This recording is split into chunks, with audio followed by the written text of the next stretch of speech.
Faly miarabantsika rehetra manaraka ny tafatafa manjary amin'izao asabotsy maraina izao. Angelo Randrianarasana no anarako, coach sportif no sady nutritionniste.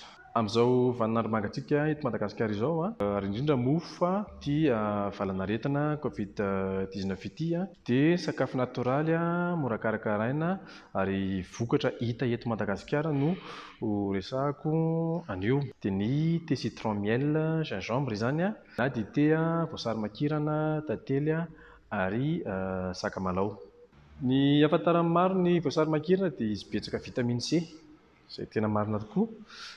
Fantaro anefa fa antibactérienne ary miady amin'ny resaka infection sy virus maro ny voasary makirana. Détoxifiant izy izany hoe manampy ny vatana manala ireo karazana toxine azo avy amin'ireo karazana sakafo izay hohanintsika ireo. Manamora koa izy ny fandevonankanina. Anisany koa manampy amin'ny hydratation ny organisme antsika olombelona ny fisotroana citron. Dia ho an'ny gingembre indray na sakamalaho dia izy io malaza mampatanjaka ary tena marina izany satria ireny karazana boisson énergisante ireny izao dia à base-na gingembre avokoa. Manatsara ny atao hoe flore intestinale ny gingembre, izany hoe ny ao anaty tsinay rehetrarehetra ao. Ary izy ity itovizany amin'ny citron dia manamora ihany koa izy amin'ny fandevonankanina. Ary farany nefa anisan'ny important indrindra dia ny miel na tantely. Mino aho fa efa betsaka ny mahalala ny vokatsoa azo avy aminy. Fanamarihana ny tantely dia ataontsika hoe bon sucre, izany hoe mahasolo tsara ny siramamy izy amin'ny zavatra rehetrarehetra izay ilavantsika siramamy. Ny miel dia anisan'ny sakafo mampiakatra ary tena mampiakatra ny système immunitaire.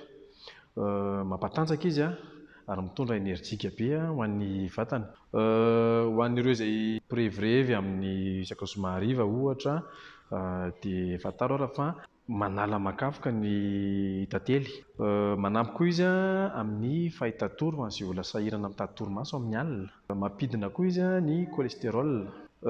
Manamora ihany koa amin'ny fandevonankanina izay itovizany amin'ny citron sy ny gingembre. Amin'ny resaka hoditra indray dia manatsara ny hoditra ny fahazotoana mihinana tantely.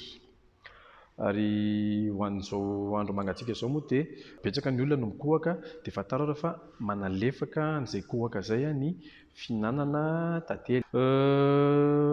Izy ity koa zavatra anankiray mety vitsy ny mahafantatra anazy fa ny tantely dia antibactérien koa izy raha ohatra izao tsika misy fery amin'ny hoditra hoe maratra izany ka asiana tantely dia manafaingana ny cicatrisation ny tantely.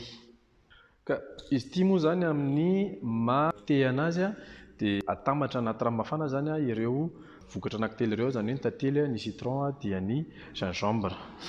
Ho antsika izay tsy dia manana fotoana hikarakarana dia mampirisika anareo manatona ny manjary izay orinasa mikarakara an'ity fandaharana ity moa izany zareo manana ny produit immunité citron gingembre izay mety tsara ka aza misalasala manatona azy ireo. Dia izay no azo natolotra anio. Mirary soa sy fahasalamana ho antsika tsirairay avy dia mametraka amin'ny veloma mandra-pionana tompoko.